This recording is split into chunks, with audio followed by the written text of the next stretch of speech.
Jadi Benar. pastikan saat berhubungan seks itu ya, jangan asal masuk cerot. Nah, kalau seperti itu yang dicari hanya kenikmatan tapi tidak ada kepuasan, ya. Benar. Kalau membutuhkan kepuasan dalam berhubungan itu perlu untuk memikirkan perasaan masing-masing, seperti itu.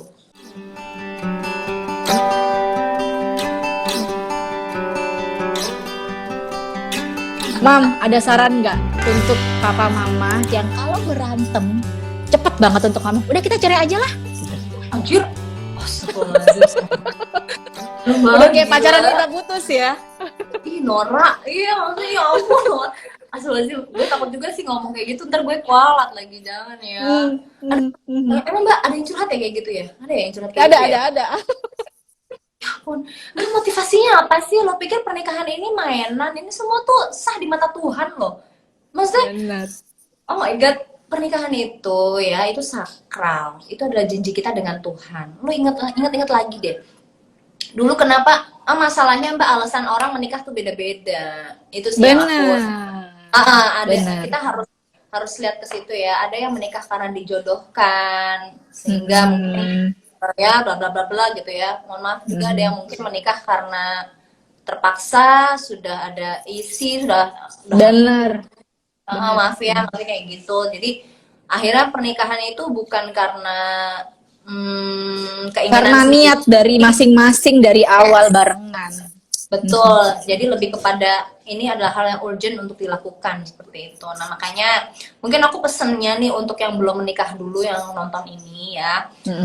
Menikah itu bener banget bukan kompetisi ya, makin cepat Setuju. segala macam tidak. Menikah itu adalah hak prerogatif Tuhan ya, hak prerogatif Tuhan. Tugas kita sebelum menikah adalah memantaskan diri untuk mendapat pasangan yang selevel sama kita, seperti itu. Dengan cara apa kita memantaskan diri ya, perbaiki itu ya, rumusnya itu aja, perbaiki hubungan sama Tuhan ya, perbaiki hubungan dengan orang tua. Kalau belum menikah, perbaiki hubungan dengan orang sekitar. Dengan orang sekitar merasa kita baik segala macam, nanti kebaikan kita viral kok sampai ke telinga jodoh kita, sehingga begitu akhirnya kita bertemu dengan jodoh kita sudah tahu seperti apa kualitas kita, seperti itu. Benar. Nah, lalu kalau misalnya kita menikah itu terlalu mudah untuk berkata, maaf ya, cerai seperti itu, tolong diingat lagi, apa alasan kalian menikahnya? Aku sih selalu tekankan, semua tolong kembalikan alasannya adalah karena Tuhan. Apapun yang kita jalani saat ini adalah kembalikan lagi, itu semua karena Tuhan. Bukan karena Instagram. Maksudnya ingin mempertahankan pernikahan ini ya, karena terlanjur fotonya banyak di feed gitu. Ingin mempertahankan pernikahan ini karena supaya nggak dijulitin. Dijulitin apa, jangan. Pokoknya niat kita adalah jalani ini semua karena Tuhan, karena untuk mencapai ridhonya. Dengan kita selalu ingat bahwasannya ini alasannya karena Tuhan, insya Allah tidak akan mudah untuk mencapai ke situ.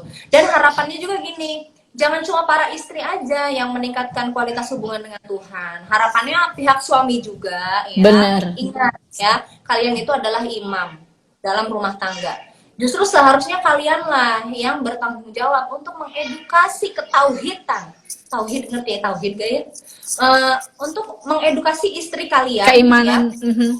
Keimanannya, benar. Untuk membekali agamanya, mengingatkan pada Allah. Justru itu ada tugas suami sebetulnya ya.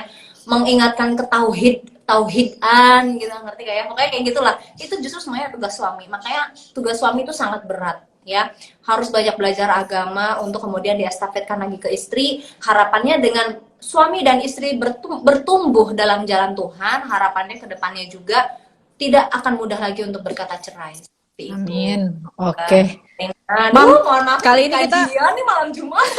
Nggak apa-apa, ini informasi penting banget. Banyak yang sedih karena barusan gabung. Nanti jangan lupa di save dan share ya, Mam ya.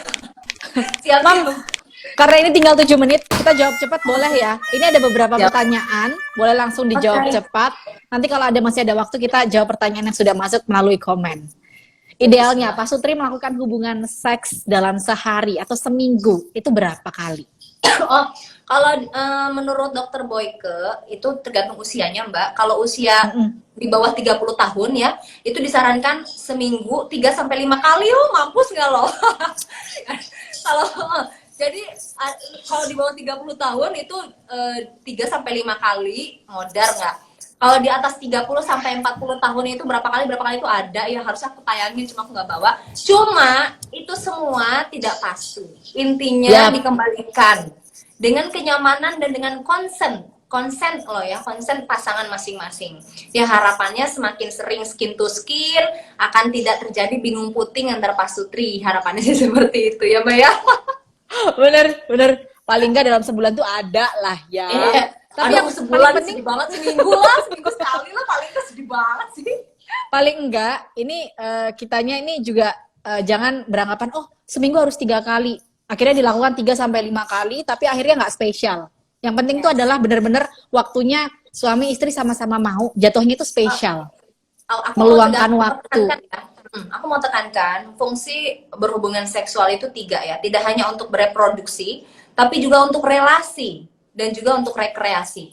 Jadi pastikan saat berhubungan seks itu ya, jangan asal masuk crot. Nah, kalau seperti itu yang dicari hanya kenikmatan tapi tidak ada kepuasan, ya. Kalau membutuhkan kepuasan dalam berhubungan itu perlu untuk memikirkan perasaan masing-masing, seperti itu. Setuju. Oke. Pertanyaan selanjutnya, waktu yang tepat untuk melakukan seks setelah melahirkan itu sebenarnya bagusnya berapa bulan? Atau berapa minggu? Kalau setelah melahirkan disarankan selesai nifas ya 40 hari atau 6 minggu pasca melahirkan. Jadi para suami tolong ya, kalau istrinya lagi nifas ya jangan mah udah belum, jangan kayak gitu ya. Tolong dimengerti kesiapan mental fisik istri. Tapi kalau memang udah butuh banget ya, ada gunanya tangan tidak hanya untuk baku hantam, gunanya mulut tidak hanya untuk julid, yang bisa dipakai ya, banyak jalan menuju Roma gitu loh. benar untuk saling memuaskan satu sama lain. Ada tips khusus nggak untuk papa mama kalau sudah punya anak, kan kadang-kadang ini kurang intim ya kalau harus berhubungan seks. Ada saran khusus nggak walaupun udah punya anak? Ini biar kita ini tetap intim dengan suami saat melakukan hubungan. Oke, kalau sudah punya anak ya, saran aku untuk berhubungan seks tidak perlu lagi melihat waktu ya, harus ready kapanpun. Dalam arti anak tidur kita yuk go gitu. Terus bener. Saran aku tolong banget untuk ajarkan anak waktu tidur ya. Apa namanya, diajarin pola tidur, jam tidurnya dia sudah kita ajarin dari sekarang ya, supaya jadi tepat waktu. Tepat waktu dia tidur jam segini, kita punya perhitungan dia akan lelap di jam segini, yang bisa kita mainkan dan kita pun udah siap tenaganya. Terus saran aku juga nih ya Mbak, tolong banget para pasutri, penting banget untuk punya quality time pasca punya anak ya. Silakan pertimbangkan. Ini memang masa pandemi, tapi silakan pertimbangkan untuk bisa tetap quality time berdua saja, entah itu ke hotel atau kemana. Kalaupun ke hotel, saran aku tidak perlu nginep kalau misalnya nggak bisa nginep, ya. Bisa main jam-jaman aja. Aku serius loh, ini sarannya, oh my god, jangan ketawa dong. Misalnya check-in jam 2 ya. Nggak apa-apa kan dengan pasangan sah ya. Iya, makanya itu tuh udah biasa banget, udah common di kalangan kita. Udah jam 2 check-in ya, nanti jam 9 malam atau maghrib deh udah pulang kayak gitu. Nah terus jadi nanti kalau misalnya kita nitipin anak ke mertua, kita juga nggak bingung bilangnya mau kemana, itu mau ada pengajian ustadz itu di masjid, padahal kita kemana gitu.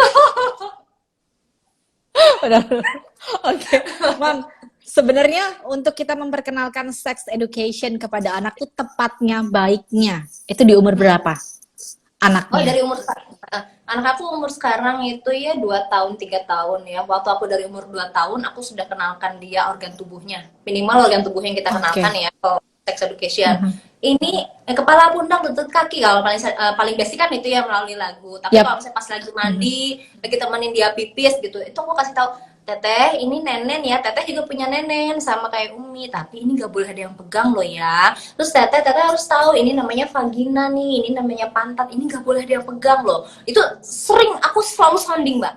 Aku pas mandi, pas gantiin diapersnya, aku selalu bilang, Teteh ini apa? Nah, sekarang dia udah bisa, ini vagina, dia bilang gitu. Ini vulva, dia bilang gitu. Terus kalau ada yang pegang gimana? Nggak boleh. Nah, dia udah tahu kayak gitu. Kalau ada yang pegang, nah, aku tuh sekarang lagi tahap untuk mengajarkan kalau ada yang pegang, Teteh harus gimana. Nah, itu yang lagi aku ingetin sekarang. Kalau ada yang pegang, Teteh harus teriak ya. Gimana teriaknya? Kayak gitu. Nah, aku lagi ajarin di tahap itu, deh itu agak sulit ya, karena pas aku minta dia teriaknya cuma gitu dong. Dikira mainan ya. Iya, dikiranya main. Ya itu loh PR lah ya kalau untuk sex education. Benar. Mam, karena kita tinggal 2 menit, boleh pesannya terakhir nih. Mohon maaf banget, banyak banget pertanyaan, banyak juga Aduh, yang bokap gue kasih nonton komentar. Hai. Pesan terakhir nih untuk papa mama yang sudah join live Instagram pada malam hari ini. Oke, teman-teman semuanya, izinkan saya untuk sedikit sharing bahwasannya rumah tangga adalah ibadah yang terpanjang. Di dalamnya melibatkan apa? Melibatkan Tuhan, ya. Untuk itu kalau misalnya kita mau berbahagia, mau langgeng, tolong perbaiki hubungan kalian berdua dengan Tuhan, ya. Lalu perbaiki hubungan kalian berdua dengan orang tua serta mertua.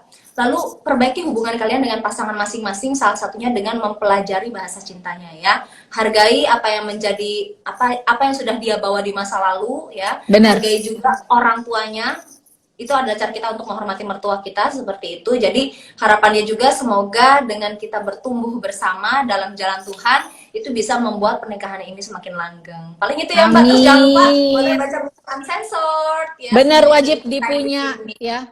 Thank you banget Mam Citra ya. Untuk papa mama juga, untuk yang udah telat, jangan lupa nanti tetap akan di save dan juga di share melalui Instagram kita PNSUniversity_ID. Begitu juga Instagram dari Mam Citra ya, oleh Velov.